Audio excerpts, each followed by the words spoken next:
Oke, Assalamualaikum warahmatullahi wabarakatuh. Perkenalkan, nama saya Antelul Junafiali dengan NIM 120170023, asal prodi Teknik Mesin Angkatan 2020, Institut Teknologi Sumatera. Perkenalkan, nama saya Juan Prima Yudhistira dengan NIM 120170024 dari prodi Teknik Mesin Angkatan 2020, Institut Teknologi Sumatera. Perkenalkan, nama saya Leon Simbolon dengan NIM 1201025 dari program studi Teknik Mesin Angkatan 2020, Institut Teknologi Sumatera. Kami dari kelompok 6, kelas RA dengan mata kuliah Mekanika Fluida. Di sini kami akan menjelaskan secara singkat atau gambaran umum tentang topik yang kami ambil di tugas besar ini, yaitu viskositas fluida.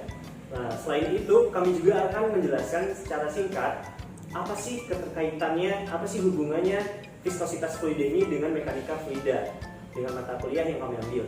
Lalu setelah itu ada ilustrasi sedikit tentang bagaimana sih kerja dari viskositas fluida ini, bagaimana sih gambaran dari viskositas fluida ini, nanti akan ada di dalam video ilustrasinya. Dan yang terakhir akan kami sampaikan mengenai contoh soal beserta rumus-rumusnya mengenai viskositas fluida ini. So, stay tune. Baik, kita masuk ke pengertian viskositas fluida. Viskositas merupakan pengukuran dari ketahanan fluida yang diubah baik dengan tekanan maupun tegangan. Pada masalah sehari-hari, viskositas adalah ketebalan atau pergesekan internal. Viskositas juga bisa diartikan sebagai kekentalan. Masih ada yang bingung dengan viskositas? Lalu, apa sih yang dimaksud dengan viskositas? Jadi, viskositas adalah ukuran kekentalan suatu fluida yang menunjukkan besar kecilnya gesekan internal suatu fluida. Lalu, hal apa saja yang mempengaruhi nilai viskositas dari fluida? Ada beberapa faktor yang mempengaruhi viskositas. Faktor yang mempengaruhi viskositas antara lain ialah suhu, konsentrasi larutan, berat molekul terlarut, dan tekanan.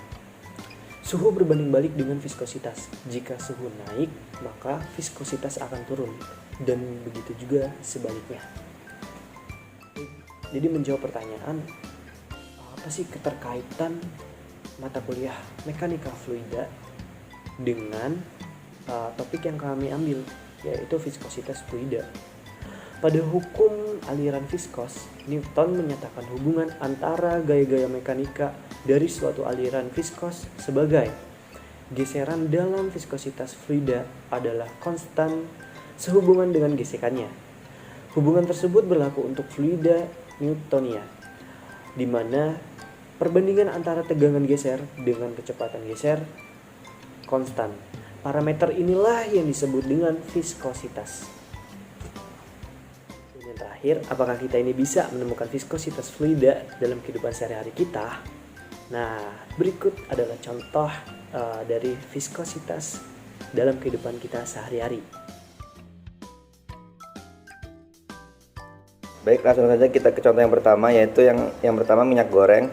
Setiap kali kita mengunjungi toko bahan makanan, kita menemukan banyak pilihan untuk memilih minyak goreng, seperti minyak zaitun, minyak mustard, minyak alpukat, minyak kelapa, dan lain-lain. Secara keseluruhan, mereka dapat didefinisikan sebagai lemak yang tetap cair pada suhu kamar. Mereka biasanya dibedakan berdasarkan nilai nutrisinya, efek kesehatannya, dan jenis masakan yang kita minati. Namun demikian, kita juga dapat melihat perbedaan antara minyak dengan mengamati viskositasnya. Ini adalah fakta yang bahwa suhu memiliki pengaruh yang kuat terhadap viskositas fluida. Oleh karena itu, viskositas merupakan parameter penting saat memilih minyak goreng karena tekstur makanan dapat sangat dipengaruhi oleh perubahan viskositas. Yang selanjutnya yaitu yang kedua, yaitu madu.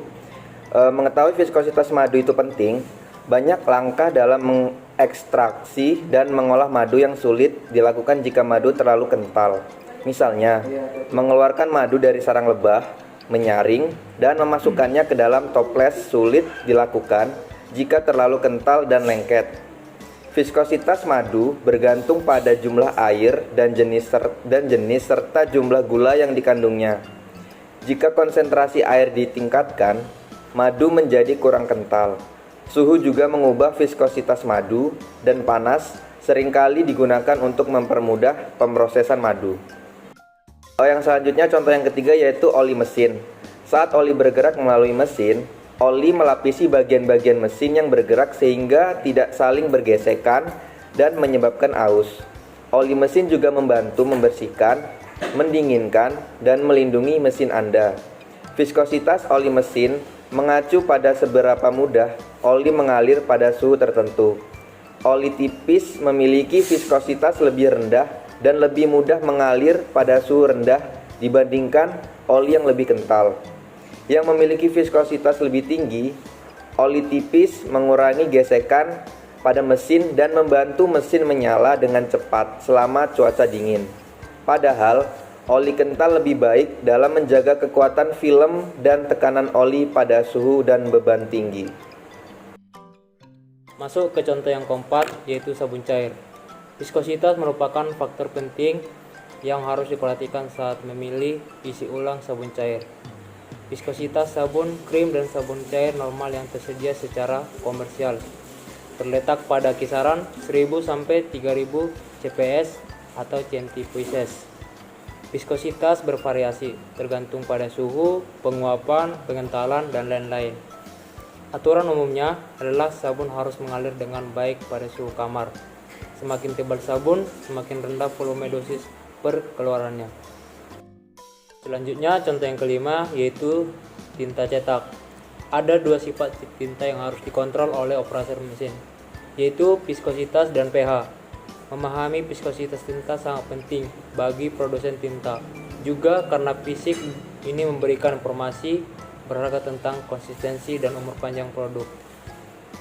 Dalam terminologi tinta, viskositas mengacu pada sejauh mana tinta akan menahan aliran.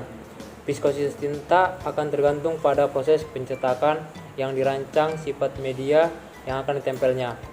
Viskositas tinta tertentu dapat bervariasi sesuai dengan tekanan yang dikenakan. Viskositas tinta mempengaruhi seberapa naik tinta dapat berpindah dari anilox ke pelat dan dari pelat ke media pencetakan. Ini mempengaruhi beberapa baik tinta akan mengering pada media. Secara umum, kecepatan produksi, pengepresan, dan kualitas cetakan sangat berhubungan dengan kekentalan tinta. Dan contoh yang terakhir yaitu sirup. Sirup adalah contoh bagus lainnya yang untuk memahami viskositas. Misalnya, rantai besar karbohidrat dalam sirup bergeser melewati satu sama lain dengan susah payah daripada molekul air yang sangat kecil. Bentuk molekul penyusun yang kaku menciptakan gesekan lebih besar saat mereka meluncur melewati satu sama lain. Dalam hal memasak, semua hampir cairan manis yang kental atau sangat kental umumnya dikenal sebagai sirup. Viskositas timbul dari ikatan hidrogen ganda antara gula terlarut yang memiliki banyak gugus hidroksil atau OH. Ada berbagai macam sirup yang digunakan dalam produksi pangan. Misalnya sirup glukosa, sirup maple, sirup jagung, sirup emas, sirup tebu, dan sirup agape. Kebanyakan dibuat dengan mengurangi atau proses pengentalan melalui perebusan. Jus manis alami dari tebu, sorghum, getah maple, atau nektar agave. Namun, sirup jagung dibuat dari pati jagung menggunakan proses enzimatik yang mengubahnya menjadi gula. Oke, baik, di sini kami akan melakukan sebuah ilustrasi sederhana, yaitu kami menggunakan sebuah kelereng sebagai benda uji dan sebagai viskositasnya yaitu minyak goreng. Nah, seperti ini kurang lebih. Nah, baik, di sini ada benda seperti kelereng atau bola. Nah, FG di sini dimasukkan seperti gaya benda. Nah, di sini ada gaya gesek antar permukaan bola dengan cairan permukaan tadi. Nah, FD ini diibaratkan seperti gaya geseknya gitu. Nah, rumusnya seperti ini, yaitu hukum Stokes. FD sama dengan 6P eta RV. Nah, FD ini gaya hambatan atau gaya gesek tadi. Terus eta itu koefisien viskositas dengan satuan kilogram per meter sekon atau Pascal per second. Nah, terus ada jari-jari bola, dan V adalah kelajuan relatif benda terhadap fluida, yang satunya meter per sekon. Terus ada rumus kecepatan terminal. Nah, ilustrasinya seperti ini. Apabila kita menjatuhkan kelereng seperti ilustrasi tadi, nah itu apabila dia melambat, nah itu dihambat oleh gaya Fd. Kemudian pada suatu saat terjadi keseimbangan, yaitu pada saat Fg sama dengan Fd. Nah, disinilah berlaku hukum 1 Newton, yaitu resultan gaya yang bekerja pada benda adalah 0, sehingga Fd sama dengan Fg.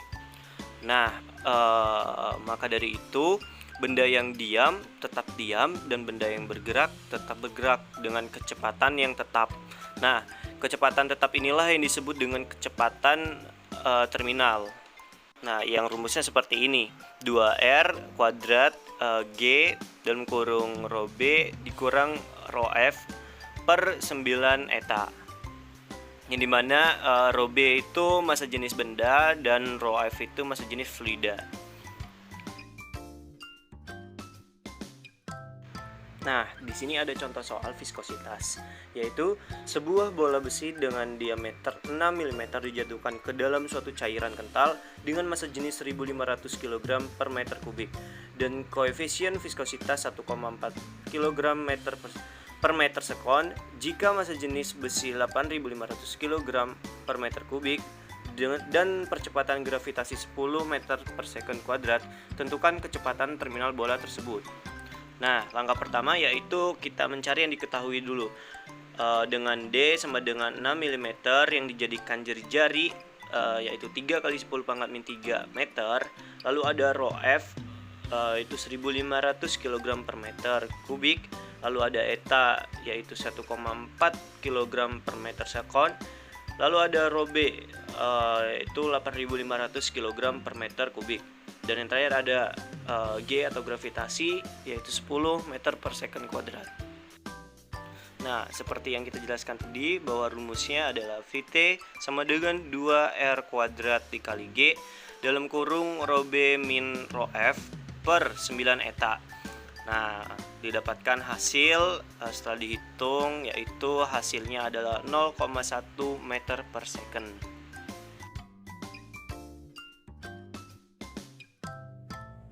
Oke, baik, itu dia sedikit penjelasan tentang topik yang kami ambil, yaitu tentang viskositas fluida di mata kuliah mekanika fluida kami.